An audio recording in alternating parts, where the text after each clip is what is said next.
It isn't Louisiana. It isn't Mississippi or Alabama. It's Florida. Now, this is what we need to do to solve this problem and to alert ordinary people who are not being taken into account by either government or BP at all. We need something called the mud dog data or the mud log data. What is that? Every well that's drilled, drilling is a messy process. You got to send a mechanical drill spinning down, crunching through level after level after level to get to the depth where the oil is. They keep a record, a physical archive of the rocks, the material, the other oil samples. Every foot down is recorded, but it's proprietary. And the only people who have looked at the mud dog data, as it's called, by the riggers on these rigs, is BP. Is BP. Hiding it. And they are hiding it. They've been hiding everything. They won't even tell us how much oil is gushing out of here. So what I want the Coast audience to do tonight is to send an email to Barack Obama before his damn speech tomorrow night and tell him that nothing makes any sense if we are only looking at the beginning of the catastrophe and not the cleanup. And to know this, we need independent geologists, both in government and outside of government, with access to this mud log data or mud dog data. And it needs to be not just from this well, but from all the other wells in the Gulf. There's 40,000 wells, George, and each one of those wells has a mud log, which will tell us the strata, the strength, what's in it, the age. In other words, you've got a CAT scan of the entire bottom of the Gulf. So if we're building toward a crisis, this will tell us if, in fact, people are going to have to leave the Gulf Coast to protect themselves and their families with enough warning. Now, it's not going to happen tomorrow. We've got weeks and maybe months as this pressure seeps through these overlying formations. Let's hope it doesn't happen. But it is a ticking time bomb, which in the worst-case scenario could catch a lot of people unawares because the people that we are trusting to tell us the truth are telling us nothing but damn lies and, giving us Band-Aids and solving soothing comments like the president who said, we're going to clean it up so it's better than before. Give me a break. Now, number two, we need a network of buoys put in place immediately like they put in place in the Coral Sea after the tsunami in 2004 to tell us with sophisticated satellite positioning and sophisticated echo sounders, either from NOAA or from the USGS or the U.S. Navy. All these people have warehouses filled with these buoys. They can deploy them in a couple of days. We need to have a moment-by-moment Internet live display of what's happening to this bubble on the Gulf floor so ordinary Americans, the ones who pay the taxes, the ones who keep this government going, the ones who believe in the flag and the Constitution, they have a chance, a fighting chance to see what's going on and get out of the way if it really hits the fan.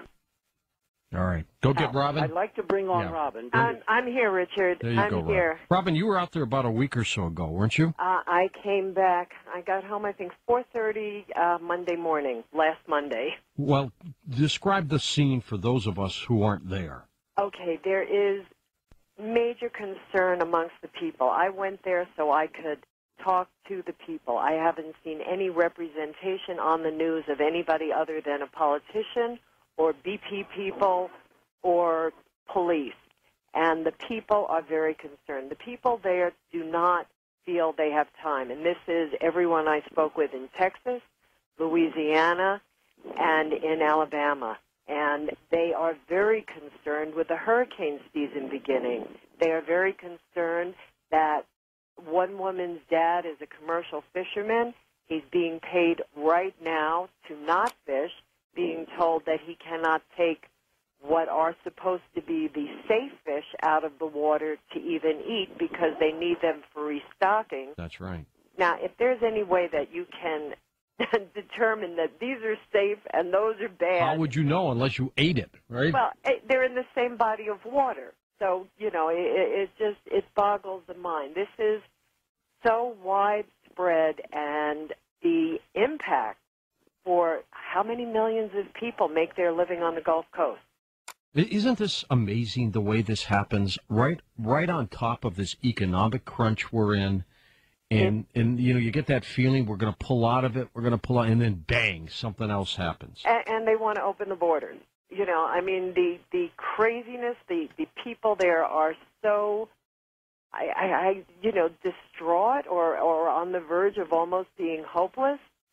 And how can they bring Wackenhut back into the New Orleans area after what happened with Katrina? That's frightening. All right, Robin, I'll give me another report later. Let's take a few calls here with Richard and wrap this hour up. Let's go east to the Rockies. Corky in Rochester, New York. Go ahead, Corky. Hello. I'm glad I finally got through. Good. Richard, about a month after the earthquake happened, they come out with a report, a small blip, and I haven't heard nothing after that, about the molten core of the Earth shifted 30 feet. Have you heard that? No, I've not, and I don't think we could possibly measure 30 feet over a distance of 4,000 miles with seismology. What a disaster, though, Richard.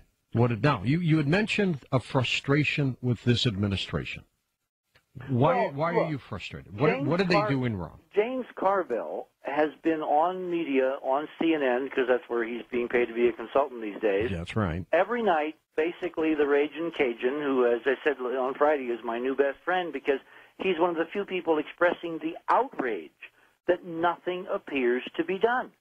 You've got thousands of miles of coastline when you count all those little bays and estuaries along the Gulf Coast. You've got the richest seafood region of the world. You've got oil and gas drilling at great depth under conditions that have not changed in 30, 40 years in terms of safety technology. I don't think they know what to do.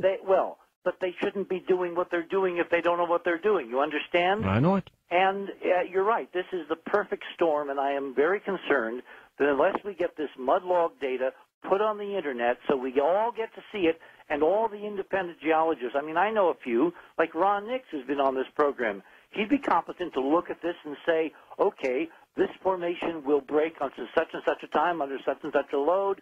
This formation will stand. This gas will come up. I mean, we need an independent review.